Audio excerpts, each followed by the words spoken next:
बिस्मिल्लाहिर्रहमानिर्रहीम। अल्लाह के नाम से जो रहमान और रहीम है। वलक़द यस्सरनल क़ुरआन लिज़्ज़िक्रि फ़हल मिन मुद्दकिर। हमने इस कुरान को नसीहत के लिए आसान जरिया बना दिया है, फिर क्या है कोई नसीहत कबूल करने वाला।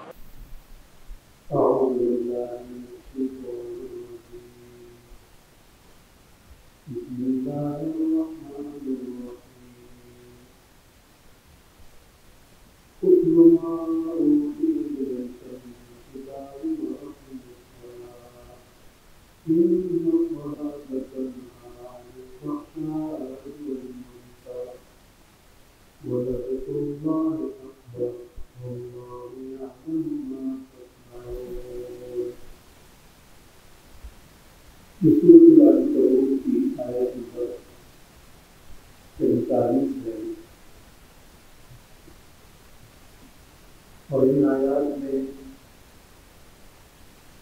किसी से उमूर का जिक्र किया गया है जो इस्लाम के मामलात हैं और इस्लाम के उमूर हैं, और इसका जिक्र इस सूरत में और सियाक़ व सबाक़ में इसलिए हो रहा है कि यह सूरत आजमाइश और इब्तिला के उन्वान पर मुसलसल दलाइल और वाक़यात अंबिया के बयान से मामूल है। तो बवक्त इब्तिला और आजमाइश के कुछ ऐसे उमूर हों और कुछ ऐसे काम हों जो इंसान करे और उसको तसल्ली हो और उसके मामलात बेहतर हों और आजमाइशों में उसके लिए आसानी हो। तो फरमाया उतलु मा ऊहिया इलैका मिनल किताब, तिलावत जारी रखिए उस किताब की जो तेरी तरफ वही की गई है। ये पहला अमल है तिलावत, जिससे इंसान में दावती मैदान में बहादुरी पैदा होती है और दिल को तसल्ली होती है और सुकून क़ल्ब मिलता है। व अक़िमिस सलाह, और नमाज कायम करो।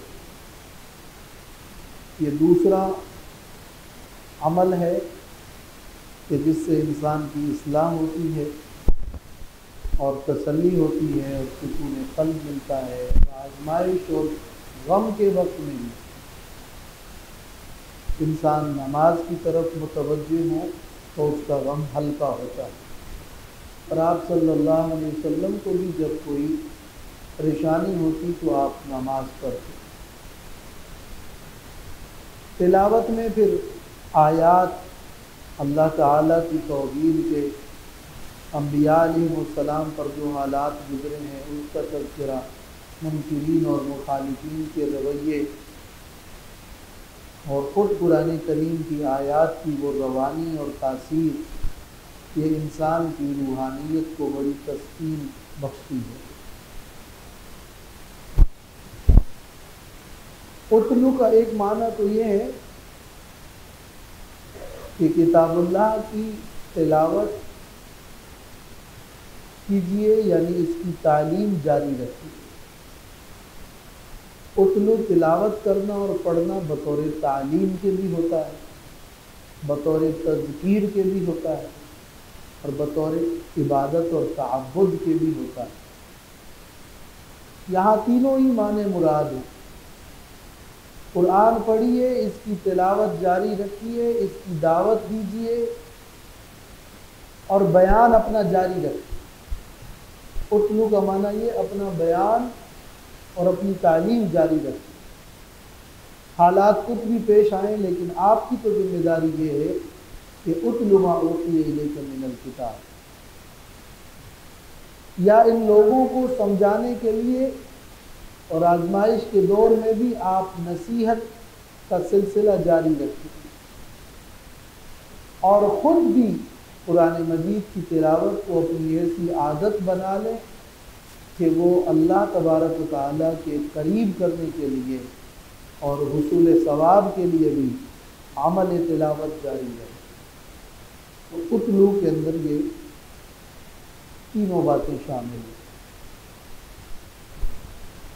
और चूंकि ये अमल तिलावत का नबी करीम सल्लल्लाहु अलैहि वसल्लम का ये अमल जारी था, तो अमल का हुक्म देना इसलिए नहीं है कि कहीं तिलावत हो नहीं रही, बयान जारी नहीं था, बल्कि ये अमर जो उतलू का है इसका माना ये है कि दुम अला तिलावत ज़ालिक, अपनी इस तिलावत पर, इस तालीम व ताल्लुम पर, इस तज़कीर पर और इस तिलावत कुरान पर दवाम इख्तियार कीजिए। व अक़िमिस्सलाह, और नमाज कायम कीजिए। इन्न सलात तन्हा अनिल फ़हशाइ वल मुनकर, बेशक नमाज रोकती है बेहयाई से और बुराई से। फ़हशा वो गुनाह जिसको अकल भी कहे कि ये गलत, मुनकर वो ममनुआत शरइया जिसको शरीयत की दलील ने नाजायज और बुरा कहा। तो गुनाहों से बचने के लिए नमाज एक बेहतरीन नुस्खा है। इन्न सलात तन्हा अनिल फ़हशाइ वल मुनकर। अब यहाँ जो ये तन्हा का लफ्ज़ है, तन्हा रोकती है, इसके दो मतलब हैं। रोकने का एक मतलब तो ये है कि नमाज के अंदर बज़ाते खुद अल्लाह ने ऐसी तासीर रखी है कि जब इंसान नमाज पढ़ेगा तो बेहयाई से और मुनकरात से रुकेगा। जैसे दवा के अंदर ये असर होता है कि कोई दवाई इस्तेमाल करेगा तो उससे उसको सेहत मिलेगी और शिफा होगी। तो एक तो नमाज की तासीर ऐसी है कि वो बेहयाई और मुनकरात से रोकती है, एक माना तो इसका ये है। लेकिन इसका एक दूसरा माना ये है कि नमाज बेहयाई और मुनकरात से रोकती है, यानी नमाज का तकाजा यही है कि इंसान बेहयाई और मुनकरात से रुके।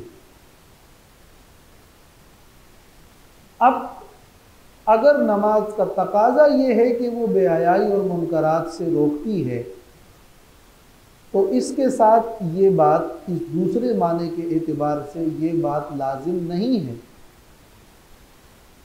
कि कोई शख्स नमाज पढ़े और उसके बावजूद भी फ़हशा और मुनकरात में मुब्तला हो। देखिए, अल्लाह ताला ने हुक्म दिया है, इन्नल्लाह यअमुरु बिल अदली वल इहसान व इताइ ज़िल क़ुरबा व यन्हा अनिल फ़हशाइ वल मुनकर। अल्लाह ताला ने फ़हशा और मुनकरात से रोका है, लेकिन इस रोकने के बावजूद लोग फ़हशा और मुनकरात करते हैं। तो इसका ये माना तो नहीं है कि अल्लाह ने रोका नहीं। रोकना अलग चीज़ है और उस रोकने पर फिर अमल करना या ना करना ये अलग चीज़ है।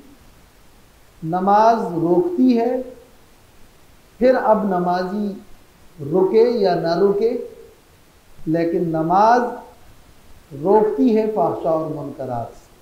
माना ये कि नमाज पढ़ने वाले के लिए उसकी नमाज का तकाजा यही है, उसकी नमाज का हुक्म ये है, उसकी नमाज बज़बान हाल यही कहती है कि तुम बेहयाई और मुनकरात से रुक जाओ। लेकिन अब जब नमाज की उस सदा पर वो लब्बैक नहीं कहता और नमाज के उस बज़बान हाल हुक्म को वो नहीं मानता, तो ये उस ना मानने वाले का कसूर है। इसका ये माना नहीं है कि नमाज ने बेहयाई और मुनकरात से रोकने का हुक्म नहीं दिया। इसलिए इस दूसरे माने के एतबार से तो कोई सवाल पैदा नहीं होता।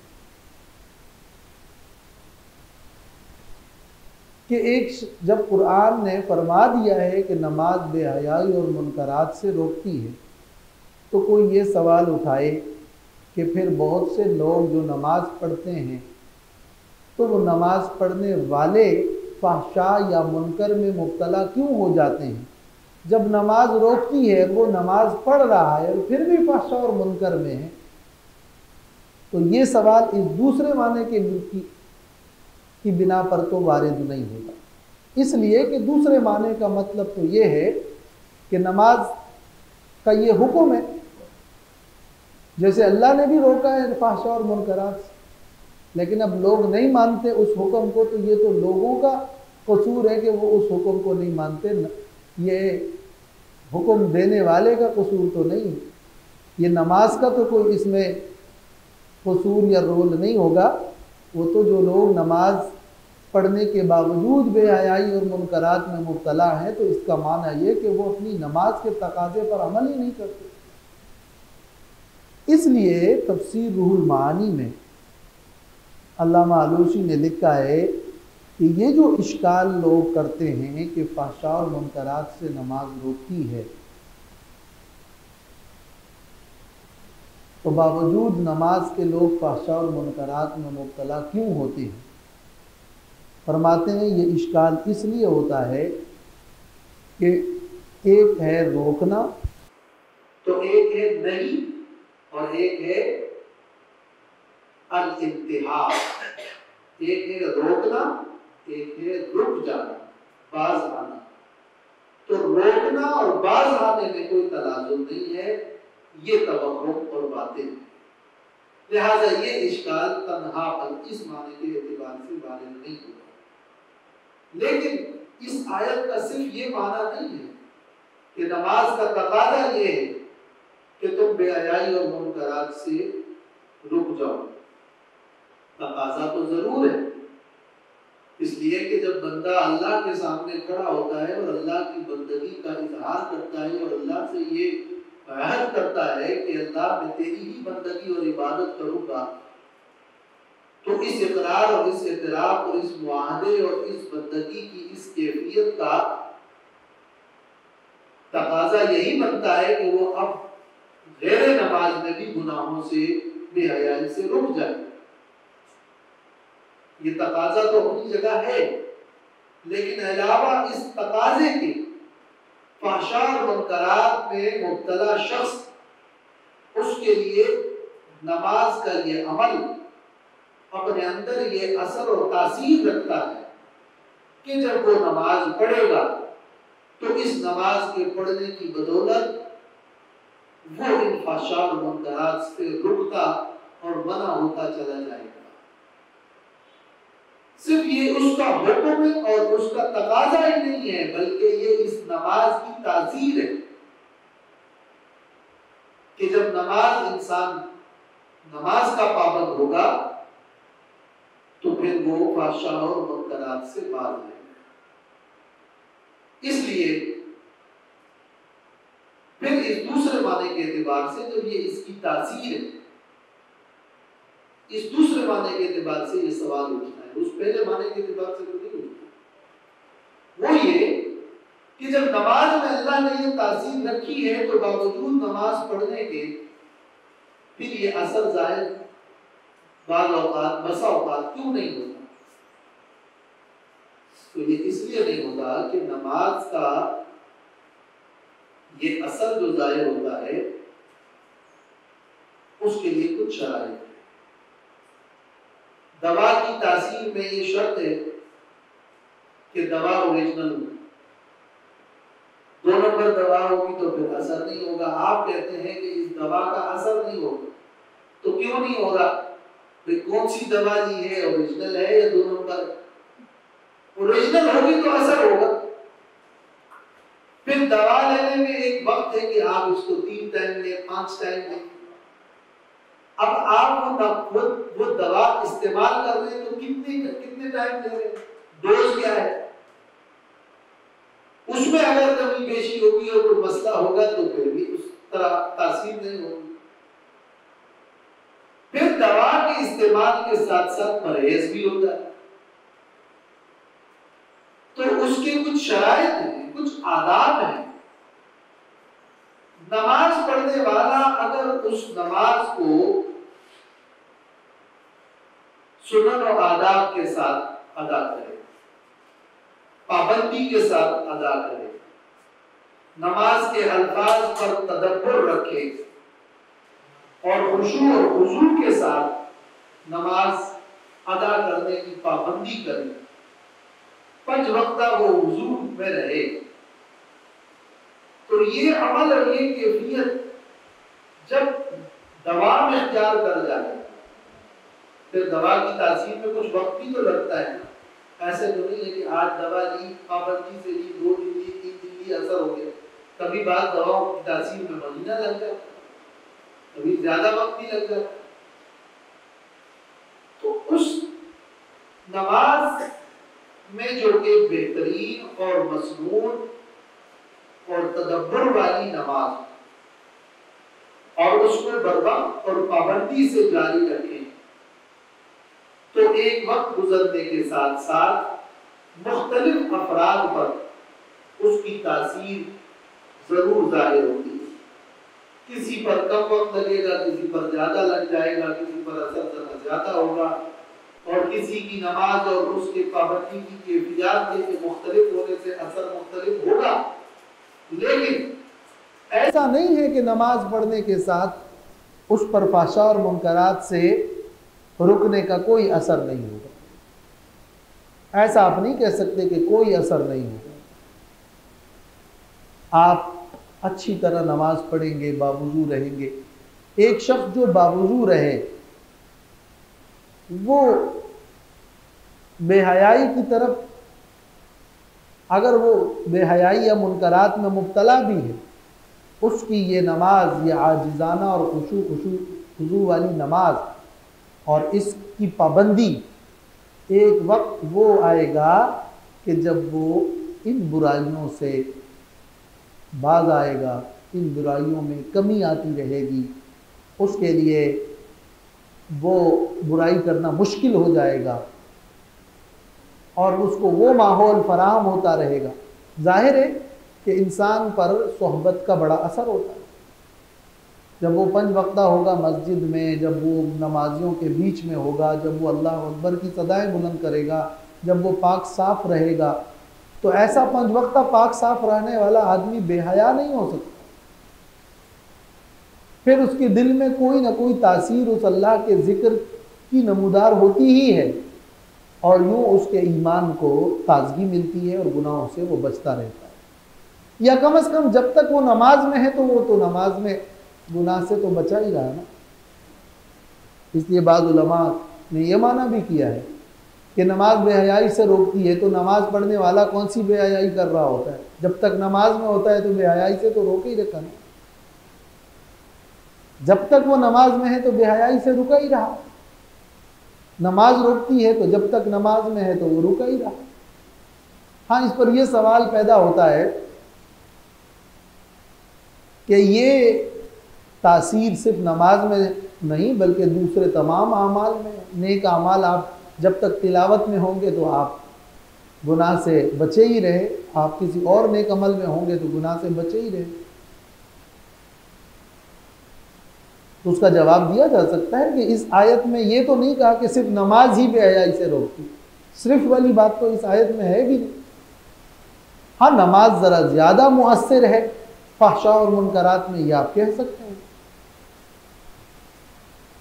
और ऐसा नहीं है कि सिर्फ नमाज का तकाजा ये है कि वो फहशा और मुनकरात से रोकती है, बल्कि नमाज के अंदर ये तासीर मौजूद है कि अगर उसकी पाबंदी की जाए और वो मसनून और आदाब से बजा लाई जाए तो इसके अंदर ये असर है कि इंसान बुराई से रुक जाता है। और अहादीस मुबारका से ये दूसरा माना तासीर वाला साबित भी है, इसलिए कि आप सल्लल्लाहु अलैहि वसल्लम से एक शख्स के बारे में पूछा गया कि वो चोरी करता है और नमाज भी पढ़ता है। आपने फरमाया अनकरीब उसकी नमाज उसको चोरी से रोक दे। तो इसका माना यह है कि उस नमाज का असर ये होगा कि अनकरीब वो इस बुराई से रुक जाएगा। तो ये तासीर वाला माना उसकी तायीद हो रही है, अहादीस से इस ये तायीद मौजूद है। तो इन्न सलात तन्हा अनिल फहशाई वल मुनकर।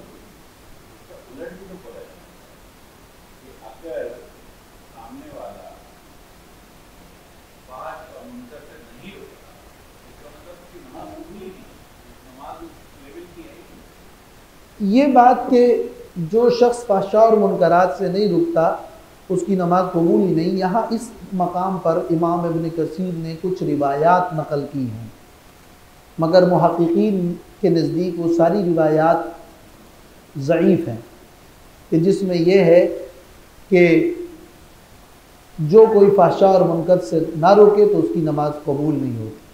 हाँ, ये बात है कि नमाज की कबूलियत या किसी भी अमल के कबूलियत के दो माने होते हैं।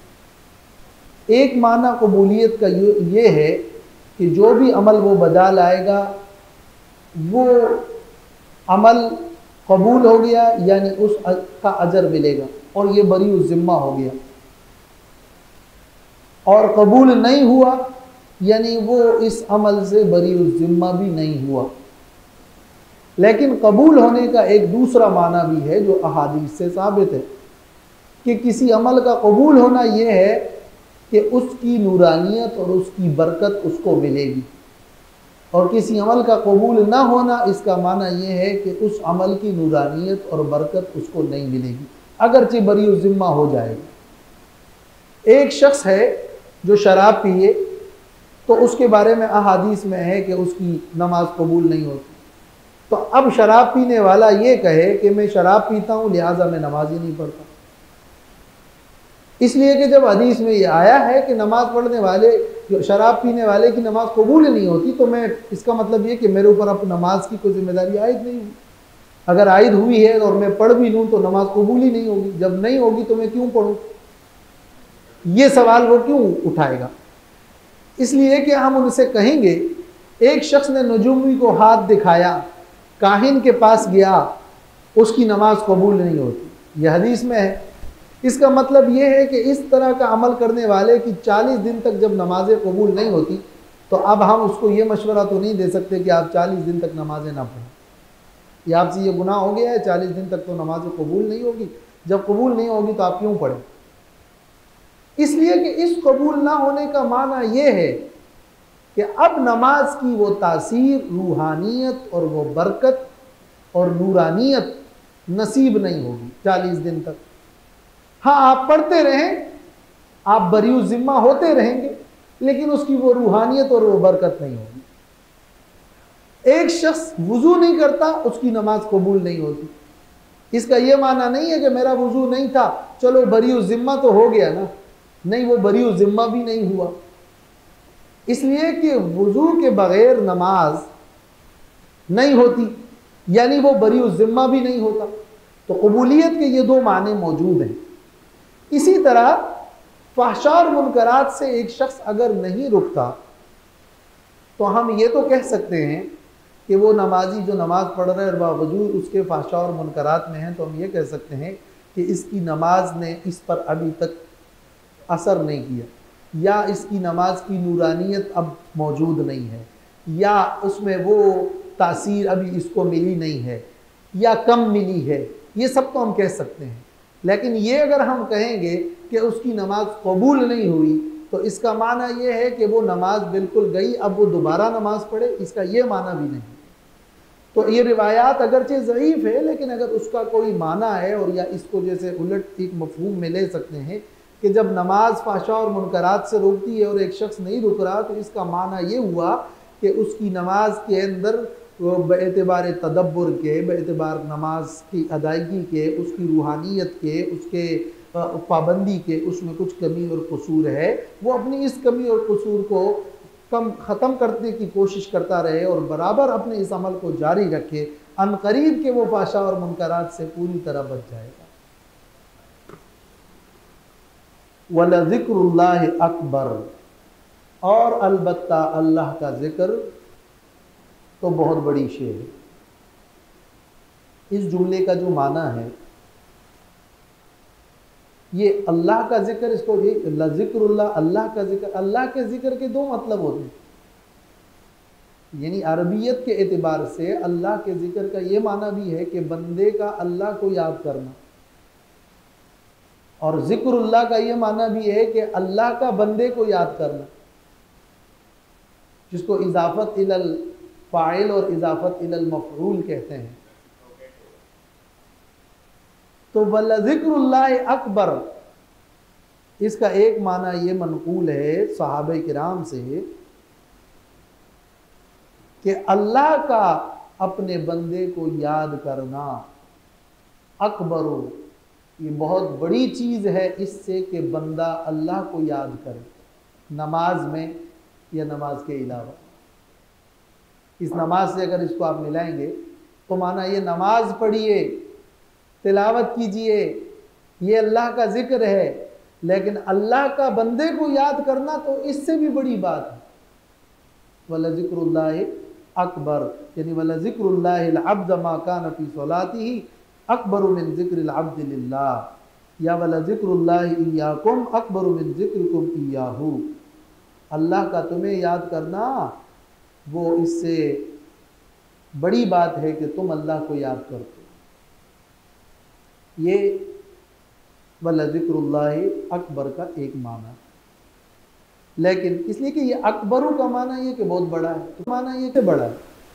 ये सवाल अकबरू के अंदर है, इसमें तफजील के अंदर जो कायदा है उसमें ये होता है कि इसमें तफजील जो है वो या तो उसमें अलिफ लाम होता है, या उसके बाद मिन होता है, या फिर उसमें इजाफत होता है। यहाँ अकबरू के अंदर ये तीनों में से कोई नहीं है, ना इजाफत है, ना अलिफ लाम है, ना मिन है। तो वला ज़िक्रुल्लाह अकबरु मिन कुल्ली शैइन, तो अब मिन गोया कि मौजूद है लेकिन वो मज़कूर नहीं है। या वला ज़िक्रुल्लाह अकबरु, इसका माना ये हुआ कि वला ज़िक्रुल्लाह इय्याकुम अकबरु मिन ज़िक्रिकुम इय्याहु, वला ज़िक्रुल्लाह अकबरु मिन ज़िक्रिकुम, अल्लाह का याद करना तुम्हें बहुत बड़ी चीज़ है तुम्हारा अल्लाह को याद करने से। लाम तो ताकीद का है, लाम ताकीद है, लाम ताकीद है जो जुमला इस्मिया पे दाखिल है।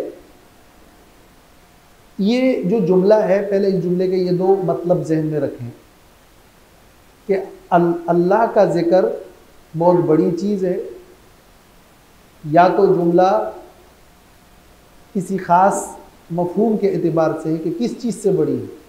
अल्लाह का तुम्हें याद करना बड़ा है तुम्हारा अल्लाह को याद करने से, या तो ये माना है, या ये कि मुतलकन कह दें कि अल्लाह का जिक्र तो अकबरु मिन कुल्ली शैइन, अल्लाह का जिक्र तो हर चीज़ से बड़ी चीज़ है और हर चीज़ से बढ़कर है। तो इसका मतलब यह है कि अल्लाह का जिक्र हर अमल से अफजल है। और ये हदीस मुबारका से भी इसकी तायीद होती है। आप सल्लल्लाहु अलैहि वसल्लम ने फरमाया कि अला उनब्बिउकुम बिखैरि अमालिकुम, क्या मैं तुम्हें उस अमल के बारे में ना बताऊं जो तुम्हारे अमाल में सबसे बेहतरीन अमल है, और व अज़काहा इंद मलीकिकुम, तुम्हारे बादशाह के नज़दीक वो सबसे पाकीज़ा तर अमल है, व अरफ़अहा फ़ी दरजातिकुम, और तुम्हारे दरजात की बुलंदी में सबसे ज़्यादा उसका किरदार है, और व खैरुल लकुम मिन इन्फ़ाक़ि ज़हब वल फ़िज़्ज़ा, और वो तुम्हारे लिए सोने और चांदी के खर्च करने से भी ज़्यादा बेहतर है। व खैरुल लकुम मिन अन तल्क़ू अदुव्वकुम, और वो तुम्हारे लिए इससे भी बेहतर है कि तुम अपने दुश्मन से मिलो तो वो तुम्हारी गर्दनें मारें और तुम उनकी गर्दनों को मारो, और यहाँ तक कि तुम्हारी तलवार टूट जाए। कितने सारे फ़ज़ाइल। क्या वो अमल ना बताऊं? सहाबा किराम ने फरमाया क्यों नहीं? आपने फरमाया जिक्रुल्लाह, वो अमल है अल्लाह का जिक्र। ये हदीस कोई ज़ईफ़ हदीस नहीं है। बज़ाहिर तो इस हदीस में ये इतना मुबालगा महसूस हो रहा है कि यानी अल्लाह का जिक्र जिहाद से भी अफजल है। जिहाद जैसा अजीम अमल तो वो अमल है कि अल्लाह के रास्ते में 1 साथ का पहरा देना, वो बैतुल्लाह में हजर अस्वद के पास 60 साल की बंदगी, और वो भी लैलतुल क़द्र में, उससे भी ज़्यादा अफजल है। एक हदीस में तो ये है। तो जब अल्लाह के रास्ते में पहरा देने की इतनी बड़ी फजीलत है, तो अल्लाह का जिक्र जिहाद से अफजल कैसे हो गया? तो इसी से ये सवाल पैदा होता है कि ज़ाकिरीन अफजल है या मुजाहिदीन अफजल है, और जिक्रुल्लाह अफजल है या जिहाद अफजल है? तो बाज़ ने सरसरी नज़र में ये ख्याल किया कि इस जिक्रुल्लाह की जो इतनी फजीलत बयान हुई है, यह हदीस कहीं ज़ईफ़ है। ऐसा नहीं है। जिक्रुल्लाह तमाम आमाल में अफजल है, लेकिन जिक्रुल्लाह और अल्लाह को याद करना, इसके 3 मतलब है। जिक्रुल्लाह, अल्लाह को याद करना, अल्लाह की तौहीद है। अल्लाह ताला की अज़मत का दिल में होना, खौफ और खशियत की कैफियत का होना, और तौहीद का अकीदा दिल में होना, ये अल्लाह का जिक्र, जिसको जिक्र बिल क़ल्ब कहते हैं। दिल में अल्लाह की याद और अल्लाह की मारिफत, ये जिक्र क़ल्बी है। और ज़बान से कलिमा तस्बीह और तहमीद और तहलील, सुबहान अल्लाह, अल्हम्दुलिल्लाह और ला इलाहा इल्लल्लाह का पढ़ना, ये भी जिक्र है, लेकिन इसको कहते हैं जिक्र बिल लिसान, जिक्र लिसानी, ज़बान का जिक्र। और एक जिक्र बिल अमल है कि इंसान कोई भी अमल करता है तो वो इसलिए करता है कि वो अल्लाह का एक हुक्म है, तो अल्लाह के उस हुक्म की याद में वो अमल करता है। तो यूं तमाम तर आमाल, चाहे वो रोज़ा हो, ज़कात हो या नमाज हो, वो अमली तौर पर अल्लाह की याद में ही हो रहे हैं। तमाम अहकाम अल्लाह का जिक्र है। जिक्र के इन 3 मानी के एतबार से अगर आप देखें तो अल्लाह की तौहीद का जो अकीदा है और जिसको जिक्र बिल क़ल्ब कहते हैं, वो जिक्रुल्लाह है। अब बताइए, अकीदे तौहीद वो तमाम आमाल से अफजल है, इसमें क्या शक? इसलिए कि जिहाद भी तो इसलिए है कि ताकि अल्लाह का कलमा बुलंद हो। नमाज इसलिए है कि अल्लाह का की याद हो। अक़ीमुस्सलात लिज़िक्री, नमाज अल्लाह के जिक्र के लिए है। रोज़ा अल्लाह की याद में है, जिक्र बिल अमल है। और ज़कात अल्लाह की याद की वजह से है, जिक्र बिल अमल है और बिल माल है। और तमाम ही अमाल अल्लाह के हुक्म की बजावरी में है और अल्लाह की याद में है।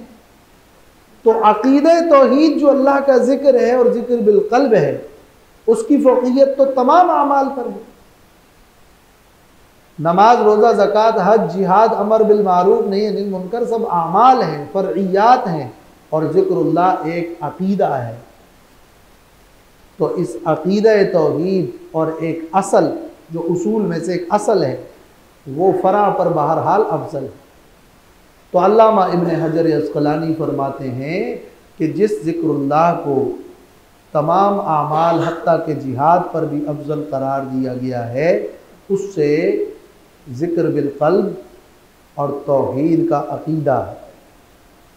और अक़ीदे तौहीद तमाम आमाल से हत्ता के जिहाद से भी अफजल है।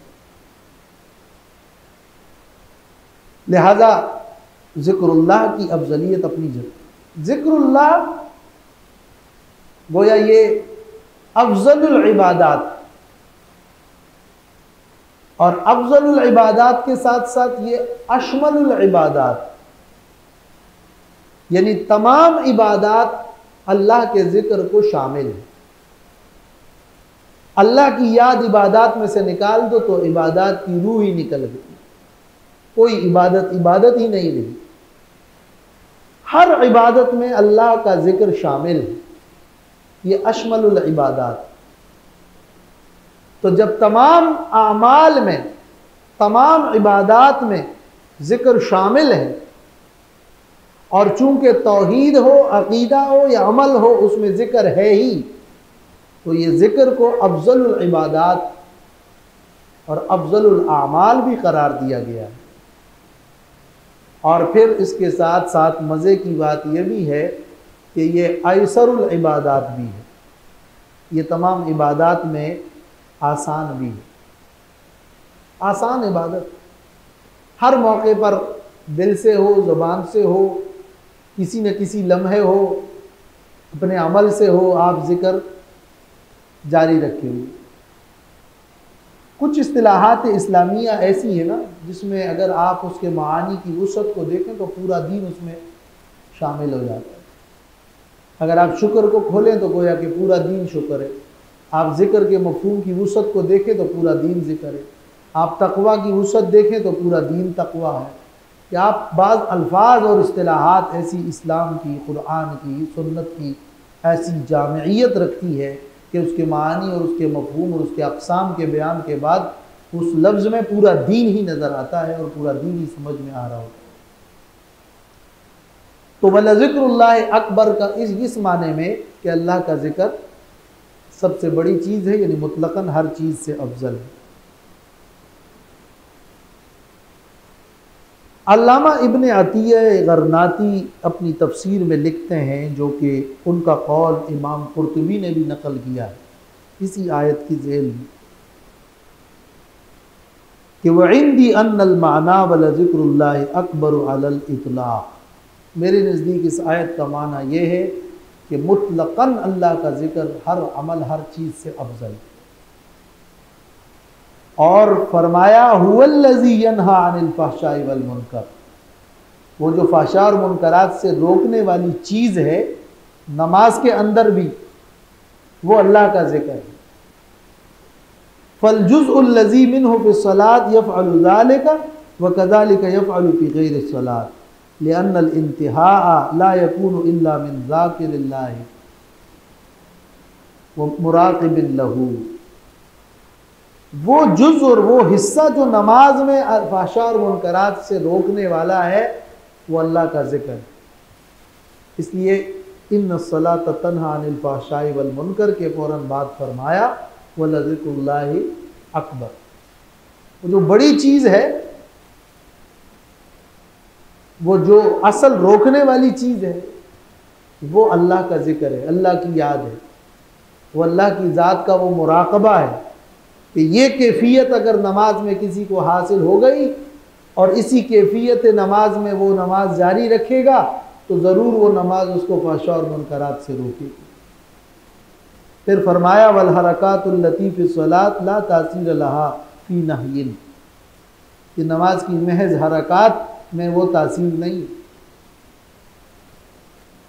जो तासीर और ज़िक्र के साथ वाली नमाज में है, ये महज हरकात नमाज में वो तासीर नहीं, असल इन सब के अंदर भी वो ज़िक्र ही रखा हुआ है। वज़्ज़िक्रुन नाफ़िअ, ये बड़ा अहम जुमला है, वज़्ज़िक्रुन नाफ़िअ हुवा मअल इल्मि व इक़बालिल क़ल्बि व तफ़र्रुग़िही इल्ला मिन अल्लाह। और वो ज़िक्र जो ज़िक्र नाफ़े,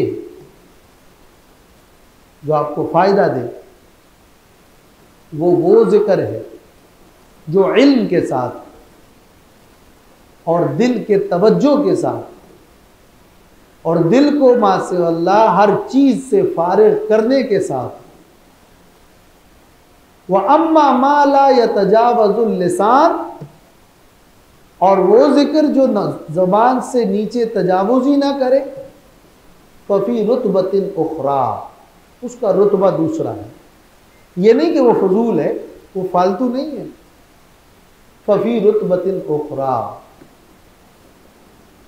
ज़िक्र के इतने फ़ज़ाइल और इतने फ़वाइद जो हासिल होंगे और नूरानियत मिलेगी और ये आपको बुराई से रोकेगा, ये जब आप इल्म और समझ और तदब्बुर के साथ दिल को मुतवज्जे करके किसी लफ्ज़ को पढ़ते हैं, आप सुबहान अल्लाह पढ़ते हैं और कहते ये मफहूम ज़हन में रखकर, ये जान कर कि अल्लाह ताला हर शरीक से हर ऐब से पाक है, आप अल्हम्दुलिल्लाह पढ़ते हैं और इस ख्याल से कि तमाम तारीफ़ें अल्लाह ताला के लिए हैं, और इस माने को अपने दिल और दिमाग में तरोताज़ा करने के साथ इसका विर्द करेंगे, और आप ला इलाहा इल्लल्लाह और अल्लाहु अकबर का विर्द करेंगे और इस मफहूम के साथ करेंगे कि अल्लाह के अलावा कोई माबूद नहीं, अल्लाह सबसे बड़ा है, और इन कलिमात का विर्द जारी रखेंगे, तो इस हुजूर और शुऊर के साथ जिक्र आपको नफ़ा देगा, फ़ाहशा और मुनकरात से रोकेगा और शयातीन से हिफाजत दिलाएगा, और वो जो ज़िक्र को के ज़रिए से इंसान ज़िंदा होता है और उसको रूहानी हयात मिलती है, वो असल में वो ज़िक्र है जो ज़िक्र दिल के साथ और तवज्जो के साथ। मसलुल लज़ी यज़कुरु रब्बहु वल्लज़ी ला यज़कुरु मसलुल हय्य वल मय्यित, मिसाल उस शख्स की जो रब को याद करता है और जो अपने रब को याद नहीं करता, जिंदा और मुर्दा किसी है। तो ये रूहानी हयात है ज़िक्र।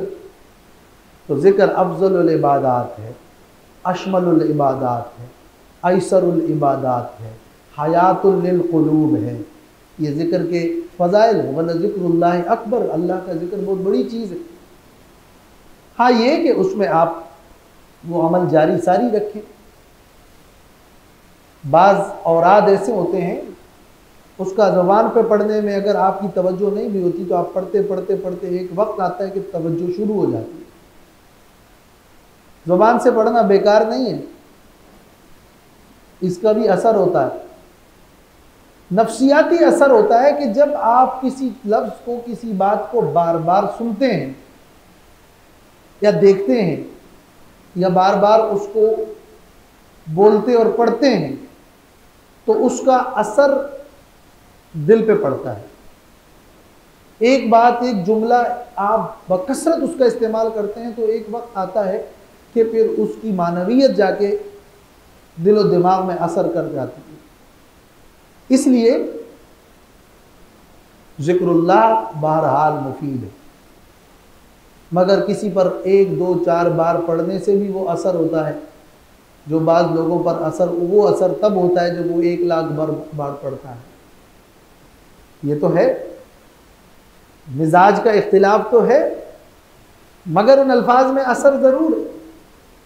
वो एक बुज़ुर्ग का वाक़या है, या इसको लतीफ़ा ही समझ लें, कि वो अल्लाह का ज़िक्र में कर रहे थे और वो सुबहान अल्लाह या अल्लाहु अल्लाहु पढ़ रहे थे, तो किसी ने उसको देखकर कहा कि अल्लाहु अल्लाहु पढ़कर इसका क्या असर होगा जो आप ये अल्फाज ही पढ़ रहे हैं।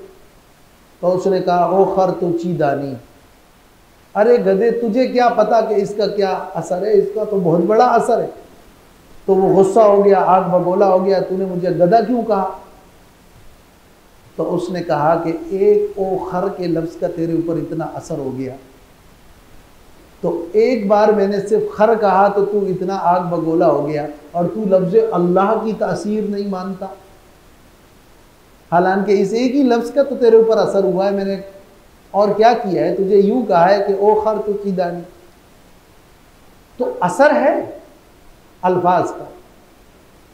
हाँ, लेकिन वो नूरानियत, बरजुबान तस्बीह दर दिल गाओ खर ई चुनी तस्बीह के दारद असर। मौलाना रूम ने कहा है कि अगर ज़ुबान पर तस्बीह हो और दिल में गाय और खर की फ़िक्र हो तो इस किस्म की तस्बीह का क्या असर होगा। वो असर तो नहीं होगा जो होना चाहिए।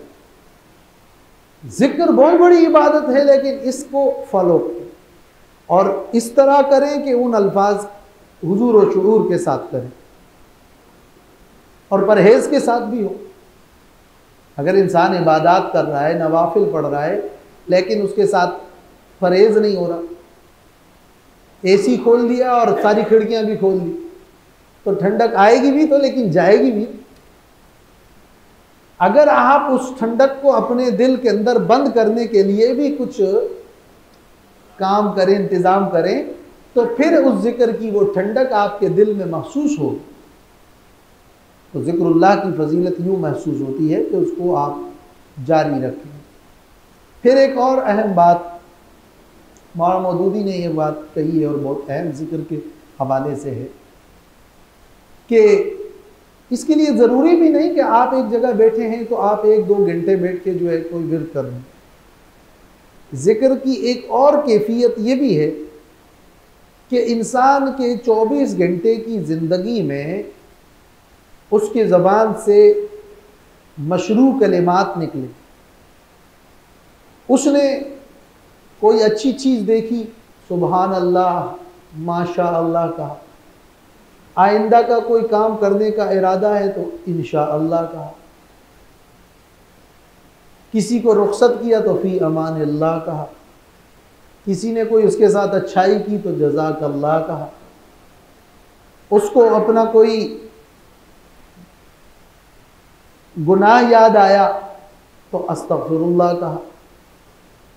उसने कोई बुरी खबर सुनी, इन्ना लिल्लाह व इन्ना इलैहि राजिऊन कहा।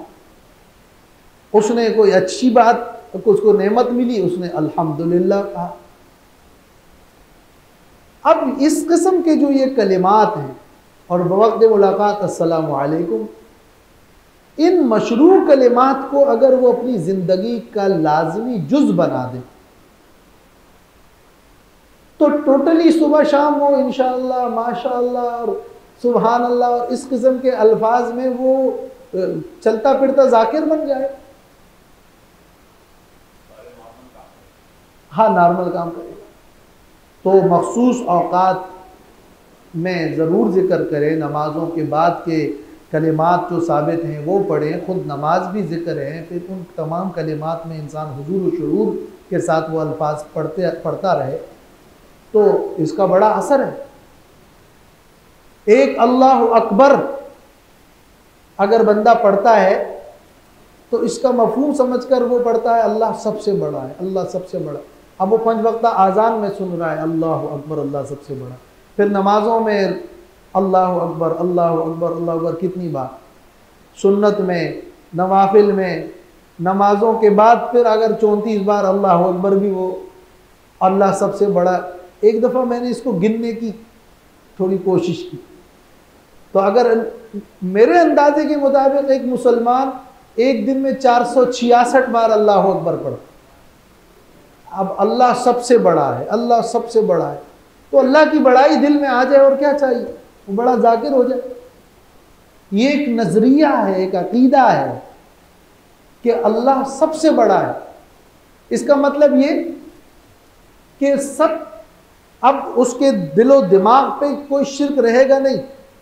ज़मीन और आसमान छोटे, बुत छोटा, जिनो बशर छोटे, मेरी जेब छोटी, तिजारत छोटी, हर चीज़ छोटी, सबसे बड़ा अल्लाह। अब अल्लाह की बड़ाई दिल में बैठ जाए तो ये एक अकीदा है जो उसके दिल में बैठ रहा है। बस हुजूर शुरूर के साथ वो अपनी इबादत करें, अपने मसनून औराद व अज़कार और वज़ाइफ का एहतिमाम करें तो वो ये बहुत बड़ी चीज़ है। वला ज़िक्रुल्लाह अकबर की यही तशरीह है कि अल्लाह का ज़िक्र, इसको मामूली ना समझें, अल्लाह का ज़िक्र तो बहुत बड़ी चीज़ है। वल्लाहु यअलमु मा तस्नऊन, और तुम जो कुछ करते हो अल्लाह उसको जानता है। यहाँ तस्नऊन का जो लफ्ज़ है, सना किसे कहते हैं? सना होता है वो अमल जो मुकर्रर हो, रूटीन भी हो, आदतन हो और तकरार के साथ। तो वल्लाहु यअलमु मा तस्नऊन, तुम जो कुछ करते हो, अपने नमाज, तिलावत, जिक्र, इन आमाल को अपनी आदत और अपनी रूटीन बना लो। अल्लाह जानता है। वल्लाहु यअलमु मा तस्नऊन।